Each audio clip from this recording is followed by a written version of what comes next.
समझ नहीं आ रहा अपने सैलरी इंक्रीमेंट का क्या करूं। बेटा इतना क्या सोच रहा है? अपने म्यूचुअल फंड्स के एसआईपी का टॉप अप करा ले। This is the right time. क्या समझ में नहीं आया? बेटा इतना क्या सोच रहा है? अपने म्यूचुअल फंड्स का एसआईपी टॉपअप करा ले। This is the right time. अब समझा।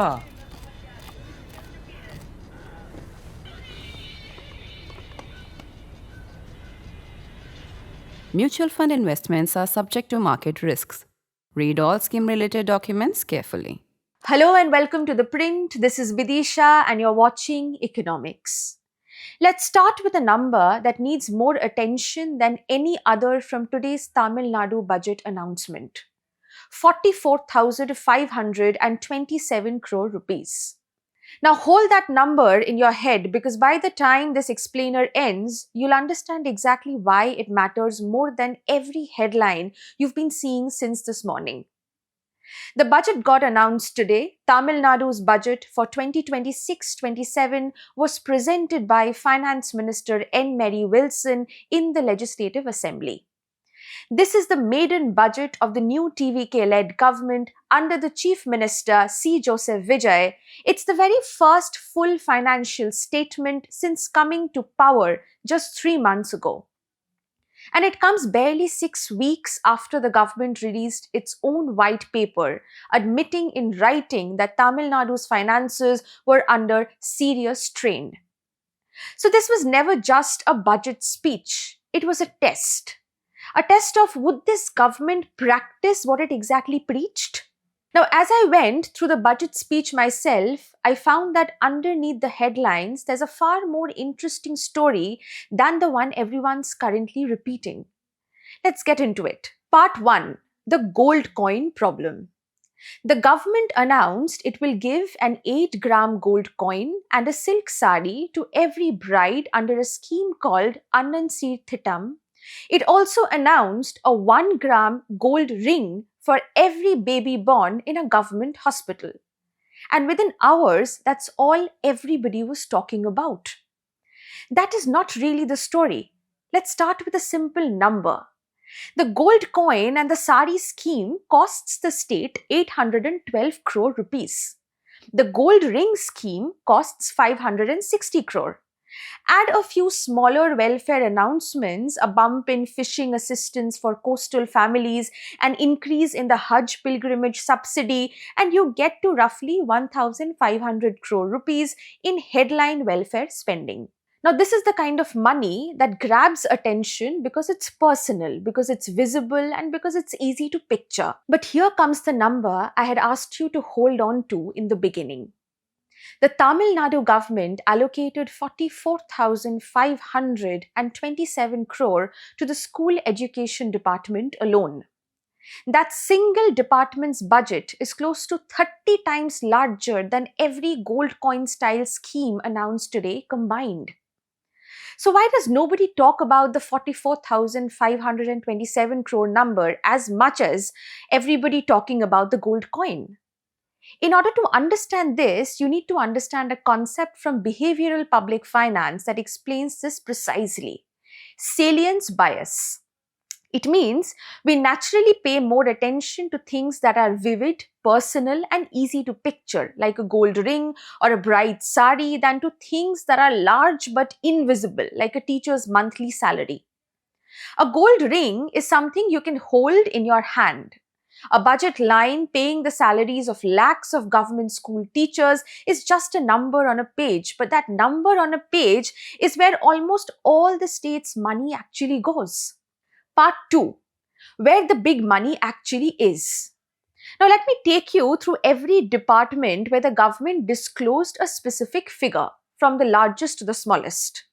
School education, I'll repeat, 44,527 crore running schools for over 43 lakh, that's 4.3 million enrolled students. Next, special program implementation. 17,150 crore has been allocated. For agriculture and farmers' welfare, 14,984 crore. For higher education, 8,393 crore. For social justice, 3,937 crore. For labor welfare and skill development, 2,022 crore. The department handling welfare for backward classes, most backward classes and minorities have been allocated 1,700 crore. And this is where the Hajj subsidy increase actually lives. It isn't its own standalone line in the budget speech. It sits inside this much larger department that also funds scholarships, women's aid societies, and infrastructure for burial grounds. So when you hear Hajj subsidy, don't picture a standalone expense. It's one small piece of a much bigger welfare department. Welfare of differently abled persons have been allocated 1,485 crore and youth welfare and sports development 1,051 crore. Add up just these 9 departments and you get roughly 95,200 crore rupees. That figure, not the gold coins, is the actual weight of this budget. And this brings us to part 3, why this composition matters. Now, back in the 1960s, an economist named Theodor Schultz, who later won the Nobel Prize for this, argued that spending on education, training, and health isn't really expenditure in the way we usually think about it. It's investment. He called it human capital. A rupee spent building a person's skills and knowledge pays that money back for decades through a more productive, higher earning population. Viewed through that lens, school education, higher education, and the skilling programs under labor welfare are together investments in human capital. They will never make headlines the way a gold coin does, but economically, they are the most important thing in this entire budget. That said, let's not paint too rosy a picture. The same government released a white paper back in June. I've analyzed this, admitting that Tamil Nadu's committed expenditure, meaning salaries, pensions, and interest payments combined, already eats up 64% of the state's revenue. And a huge chunk of that 44,527 crore in school education is exactly that, salaries and pensions. So yes, it's an investment. But it's also a long-term financial commitment the state cannot simply switch off. And here's a second concept worth understanding here, the ratchet effect. Once a government announces a welfare benefit, a subsidy, a pension, a gold coin scheme, it becomes almost impossible to take it away later. Politically, withdrawing a benefit is far costlier than granting one. So every year, a little more gets added to the base and almost nothing ever comes off. It's not any single scheme that's dangerous here. It's the direction the base keeps moving in. And that brings us to part 4. The smart money moves. Not everything in this budget adds to that pressure. There are a couple of genuinely clever fiscal moves worth understanding and mentioning. The government announced the Vetri laptop scheme, giving laptops to college students at a cost of 2,000 crore rupees. It also announced TNSHIC, the Tamil Nadu Student Housing and Infrastructure Corporation, which will build 200 integrated student hostels, providing about 1 lakh or 100,000 modern beds. Now, the total project cost is 3,200 crore rupees, but here's the clever part. The state government is only putting in 640 crore of that, just 20%. Now the question is how? They are doing this through a structure called DBFOT, Design, Build, Finance, Operate and Transfer. It's a public-private partnership model. A private company designs the hostels, builds them, puts up most of the money itself, runs them for a set number of years to earn that investment back, and eventually hands ownership over to the state. Now, this is in fact smart fiscal engineering. For a state with limited room to borrow, using private capital to build public infrastructure instead of taking on more government debt is exactly the kind of move you would want to see more of. There's a smaller version of the same instinct in skilling.